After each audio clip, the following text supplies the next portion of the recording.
ایک گاؤں میں ببلی کبوتری اپنی ایک بیٹی ٹونی چڑیا کے ساتھ رہا کرتی تھی، اور اس کے گھر کے ساتھ اس کے پڑوسن کالو کوا بھی رہا کرتے تھے۔ اور لیکن کالو کوا اور اس کی بیوی رانی کوی اپنے ہمسایوں کے ساتھ ہر وقت لڑتی رہتی تھی، اور دوسری طرف ببلی کبوتری کی بیٹی ٹونی چڑیا پڑھائی کرتی تھی۔ اور ایک دن وہ اخبار لے کے آتی ہے اور اپنی ماں کو دیتی ہے اور بولتی ہے، امی جی یہ دیکھیے میرا رزلٹ آ گیا ہے، اور اس بار میں اس رزلٹ میں بہت اچھے نمبروں سے پاس آئی ہوں۔ دیکھنا میں بڑے ہو کے بہت امیر ہو جاؤں گی اور بہت زیادہ پیسہ کماؤں گی، میں اپنے سے بھی زیادہ غریب لوگوں کی مدد کروں گی۔ تو اس کی بات سنتے ہی اس کی ماں خوش ہو کر اس کو بولتی ہے، ہاں بیٹا، اگر تم اسی طرح محنت اور لگن کے ساتھ تم پڑھتی رہی تو ایک دن تم بہت زیادہ کامیاب ہوگی۔ اچھا چلو میرے ساتھ شہر کے جنگل میں تمہیں آج مٹھائی کھلا دوں، کیونکہ تم پاس آ گئی ہو نا، یہ بہت زیادہ خوشی کی بات ہے۔ تو ترنت ہی ببلی کبوتری اپنی بیٹی کو اپنے ساتھ لے کر شہر کے جنگل کی طرف جا رہے ہوتے ہیں، تو اچانک ببلی کبوتری ایک کار سے ٹکرا جاتی ہے، جس کی وجہ سے ببلی کبوتری ادھر ہی جان کی بازی ہار جاتی ہے۔ اور دوسری طرف کہیں سے اڑتے اڑتے کالو کوا وہاں پر آ جاتا ہے، اور کالو کوا ٹونی چڑیا کو بولتا ہے، ارے او ٹونی چڑیا، ابھی کیا فائدہ تمہارا رونے کا، ابھی تو تمہاری ماں مر چکی ہے، ابھی اٹھو، تم میرے گھر میں رہو، میں تمہیں اپنے گھر میں رہنے کی جگہ دیتا ہوں۔ تو ٹونی اس کی یہ بات سنتے ہی اس کے ساتھ ساتھ اس کے گھر کی طرف روانہ ہو جاتی ہے۔ اور کالو کوا جیسے ہی ٹونی چڑیا کو گھر میں لے کے جاتا ہے تو رانی کوی کالو کوے کو اکیلے میں لے جاتی ہے اور بولتی ہے، ارے او کم بخت، تم پاگل تو نہیں ہوگے، ویسے بھی ہمارے گھر کا خرچہ بہت مشکل سے گزرتا ہے، اور اب تم تیسری اس ٹونی چڑیا کو لے کے بھاگ آئے ہو، چلو جلدی سے اس کو ہمارے گھر سے نکال دو۔ ارے ارے دھیرے دھیرے بول، وہ سن لے گی ٹونی چڑیا، تمہیں پتہ نہیں ہے میں اس کو اس لیے لے آئی ہوں کہ تم سارا دن گھر کا کام کاج کرتی ہو، اس لیے اب یہ آ گئی ہے نا ہماری نوکرانی ہے،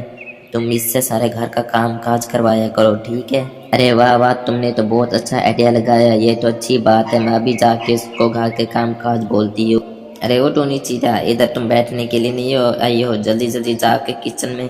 میرے لیے تھوڑے سے دانے پڑے ہوں گے، ان کو بھون کے لے آؤ، میرا بہت من کر رہا ہے کھانے کے لیے، اٹھو جلدی کرو، شاباش۔ ارے جی آپ یہ کیا کہہ رہے ہیں، مجھے تو گھر کا کام کرنے نہیں آتا، میں تو اپنے گھر میں پڑھتی تھی، میری ماں نے کبھی بھی اپنے گھر کا کام کاج مجھ سے نہیں کروایا تھا، لیکن میں آپ کے گھر کا کام کاج کیسے کروں گی، مجھے کچھ بھی کرنے نہیں آتا، میں تو بس پڑھتی تھی، ابھی میں ادھر پڑھوں گی۔ اوہ بڑی پڑھو گی کم بخت، تمہیں گھر کا کام کاج نہیں کرنے آتا تو ادھر رکی کیوں، چلو چلو چلو نکلو، ابھی میرے گھر سے نکلو، تمہاری کوئی بھی ضرورت نہیں ہے۔ ارے کالو کوے جی، کس بدبخت کو اٹھا کے لے آئے ہو، پتہ نہیں یہ کہاں سے مل گئی تمہیں، گھر کا یہ کام کرنا آتا نہیں، اوپر بوجھ ڈال دیا، اس کو بھگاؤ، جلدی جلدی بھگاؤ اس کو، ورنہ اگر تمہیں اس کو رکھنا ہے تو میں اپنے میکے چلی جاؤں گی، تم اس کے ساتھ رہنا۔ چلو چلو چلو ٹونی چڑیا، اڑو، بھاگو بھاگو بھاگو، تمہاری وجہ سے میری بیوی گھر چھوڑ کے جا رہی ہے، چلو چلو چلو جلدی سے بھاگو، مجھے ادھر نظر نہیں آنا چاہیے تمہیں۔ ٹونی چڑیا ادھر سے اڑ کر جنگل میں درخت کے کنارے بیٹھ جاتی ہے، وہ بہت زیادہ اداس ہوتی ہے، تو اچانک ادھر سے زمیندار اس جنگل کا وہاں پر آ جاتا ہے اور ٹونی چڑیا سے پوچھتا ہے، ارے ٹونی چڑیا، تم نے اسکول آنا کیوں چھوڑ دیا، تم تو پڑھائی میں بھی بہت اچھی تھی، تم بہت اچھے نمبروں سے پاس آتی تھی، لیکن تم نے پڑھائی چھوڑ دی ہے، مجھے اسکول کے ہیڈ ماسٹر نے مجھے بتایا تھا۔ زمیندار جی میں آپ کو کیا بتاؤں، میرے پاس پیسے نہیں ہیں اسکول میں داخل ہونے کے لیے، اور میری ماں بھی اس دنیا میں نہیں رہی، میرے اوپر بہت زیادہ مصیبتوں کا پہاڑ ٹوٹ پڑا ہے۔ ارے ٹونی چڑیا، بس اتنی سی بات تو مجھے آ کے بتا دیتی نا، میں تمہاری شادی اپنے بیٹے کے ساتھ کرا دوں گا، ابھی وہ بھی پڑھائی کر رہا ہے، تم بھی پڑھائی کر رہے ہو، چلو